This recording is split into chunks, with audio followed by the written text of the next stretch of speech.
Oui, c'est ça. Il n'y en a pas autant qu'on croit. Et il n'y a plus aucun livre maintenant sur les vaccinations. Très rare. Et le dernier que j'ai lu de Maxime Schwartz, président de l'Institut Pasteur dernièrement, il écrivait que le rôle des vaccins, en 2009, sur un livre qui s'appelle Les vaccins, les microbes et les hommes, il écrivait que le rôle du vaccin est très exagéré. Que, en fait, il fait un peu un mea culpa, peut-être, comme Louis Pasteur à la fin de sa vie, qui avait... Alors là, il y a des chercheurs qui disent que c'est pas forcément sûr, en fait, que Louis Pasteur a dit Claude Bernard avait raison, ou Deschamps avait raison, on trouve les deux versions. C'est pas forcément... Il y a des gens qui disent que c'est un mythe, mais bon, c'est pas forcément très important. Et Maxime Schwartz, l'ancien PDG donc, de l'Institut Pasteur, il écrit en fait que le rôle de l'hygiène est très important en fait, et qu'ils ne savent pas en fait quel est le pourcentage d'importance entre les vaccins et l'hygiène. Alors on peut avoir différents éléments de réponse, mais ce n'est pas le sujet là. C'est simplement pour en terminer avec Louis Pasteur. Donc ce livre peut résumer la situation, mais il faut bien garder à l'esprit que c'est pas parce qu'il y a beaucoup de livres qui sortent pour dire ça que c'est vrai. Et l'inverse aussi, hein. Parce que notre mission à nous, c'est pas de convaincre, mais d'informer. Donc faut pas convaincre, non. Essayer de convaincre dans l'autre sens, parce que on fait exactement la même chose, voyez-vous. Donc c'est ça le message d'Alice. Non, c'est ça un message. Hein. Bon. Alors, on en a terminé avec Louis Pasteur. Louis Deschamps, il a travaillé sur la putréfaction pour démontrer que la contamination n'était pas extérieure, mais c'était une contamination par les colibacilles. Les colibacilles qui sont tous différents entre chaque mammifère. C'est pour ça qu'on peut à travers une colibacillose avec un sérum ricain, enfin, etc. Et il a donc travaillé beaucoup sur les microzymas, sur ces particules particulières que certains chercheurs observaient et d'autres non, parce qu'ils n'observaient pas, ils ne voulaient pas l'observer déjà.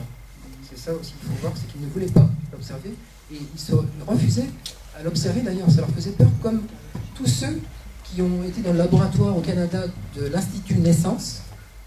Alors, Gaston Naissance, lui, il est né en 1923 et il est toujours vivant. Il y a un l'Institut Naissance dont on a parlé tout à l'heure. Il a travaillé sur le microclimat qui se trouve dans le sang frais. Il a inventé un microscope fabriqué en Allemagne.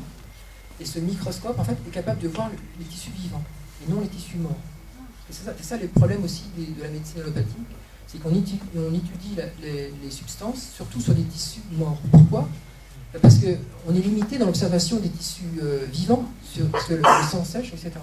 On est limité dans le temps, donc c'est pas forcément très évident. Et avec les fixateurs, ça permet, et les colorations, ça permet de voir des choses différentes sur les cellules. Alors la cellule vivante, l'observation vitale, il y a plein de chercheurs en fait qui ont essayé de travailler là-dessus, mais le problème c'est que, comme on dit, monsieur Georget pourra l'expliquer mieux que moi là, la réfringence en fait entre les différents éléments fait qu'on observe, les éléments sont transparents, on voit rien en fait, il faut les colorer. Et surtout il faut les fixer. Et le problème c'est que les différents fixateurs peuvent dénaturer. Alors Jules Tissot en parle. Là, j'ai un article, là aussi. Alors, Jules Tissot, il occupait le poste le plus prestigieux en physiologie générale. Il était assistant d'Auguste Chauveau, celui qui a travaillé pour démontrer que la tuberculose était contagieuse, après Robert Koch. Bon, je ne vais pas rentrer dans les détails, hein. J'en connais certains. Mais... Il était l'assistant d'un officiel renommé, un illustre chercheur, Auguste Chauveau, fin du 19e. Et après, il était son préparateur. Et après, il l'a remplacé. Il occupait le poste de Claude Bernard. Claude Bernard occupait la chaire de physiologie générale. Le poste le plus prestigieux dans sa catégorie, au niveau physiologie. Alors ça ne s'appelait pas physiologie à l'époque de Tissot. Après, c'est venu quand Tissot a pris ce poste dans les années 20.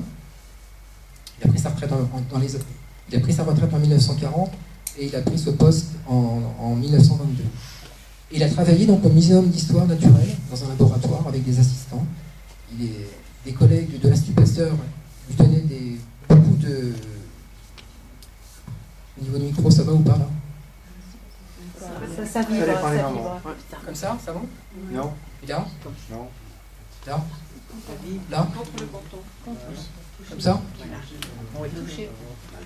C'est bon comme ça? Voilà. Ah non, on n'entend pas vraiment. Bon, désolé. Là, c'est mieux? Oui, ça va. Voilà. Donc, Tissot. On dirait une barbe. On va faire un sujet sur l'égyptologie après. J'ai étudié ça aussi. Avant, c'est vrai. Oui, c'est vrai. Alors, donc, sur Jules Tissot. Parce que les grands pionniers, donc on a Antoine Deschamps, Jules Tissot. Alors, Jules Tissot, c'est intéressant, c'est qu'il parle d'autres pionniers qui ont, comme Portier et Galip. Là, on retrouve ça dans son livre, mais on trouve ça dans les écrits de l'Académie de médecine. Portier, il a démontré qu'il y avait des bactéries, en fait, autogènes dans les légumes, dans les carottes, sans aucune contamination extérieure. Alors, évidemment, il n'avait pas les moyens aseptiques de maintenant, mais les expériences marchaient à chaque fois. Comment expliquer qu'en prenant le même légume à des temps, des journées différentes, on était systématiquement des bactéries identiques. Les travaux ont été balayés, et lui-même, comme il était imprégné des dogmes, il s'est dit qu'évidemment il y avait peut-être une contamination. Galip, il a travaillé sur les insectes, il prenait des pulpes prélevées de façon aseptique. Alors là, on peut dire peut-être de façon aseptique à l'époque, peut-être que maintenant c'est considéré comme pas aseptique, mais lui, il avait démontré aussi, entre guillemets, hein, je préfère dire ça, selon donc Jules Tissot, alors c'est marqué dans les écrits de l'Académie de médecine, puisque ce sont des faits, hein, il avait démontré l'origine autogène chez les insectes. Donc dans les légumes, chez les insectes, on a vu Tissot, je vous expliquais tout à l'heure, au niveau des champignons, au niveau de moisissures, sur des légumes comme la pomme de terre.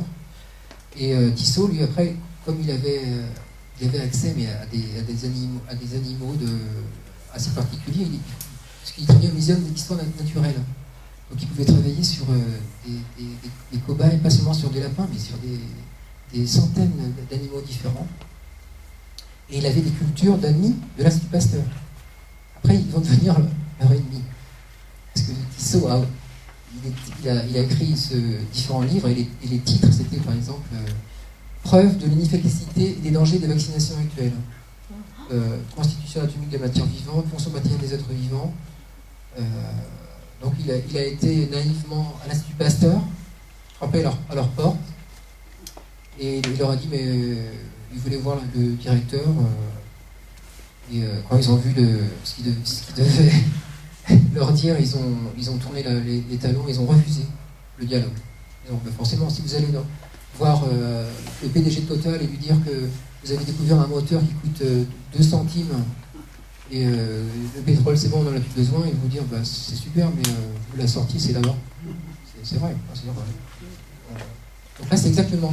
Alors, ce qui s'est passé, c'est que Émile Roux, il a envoyé des courriers, en fait, parce que Jules Tissot le dénonce. Il a envoyé des courriers à tous les instituts de biologie pour qu'on omertatise les travaux de Tissot. Alors, Tissot, c'est le premier à faire des photographies, micro-photographies. Les autres faisaient des dessins. Alors, soit ils faisaient des dessins eux-mêmes, les biologistes ne savent pas forcément bien dessiner, soit ils payaient des dessinateurs pour faire des dessins. Alors, Tissot faisait des observations sur des cellules vivantes ou cellules fixées, et il faisait des dosages différents, il a utilisé plein de fixateurs différents. Ses contemporains utilisaient les fixateurs des chercheurs précédents, etc. Et ils considéraient que ces fixateurs étaient bons. Mais bon, et Tissot s'est aperçu que ce qu'il observait, ce qu'il photographiait, parce que c'est le premier justement à avoir photographié des cellules fixées, et à des grossissements allant jusqu'à 200, jusqu'à 2500. Donc on n'est plus à l'époque de Pasteur en 350, ni à Tissot de 750 à 1100, donc à 2000. Alors maintenant, on peut voir à plus de 20 000, on découpe la mitochondrie en 50 parties, on la reconstitue par image de synthèse en 3D. C'est pas pareil. Mais le problème, que, à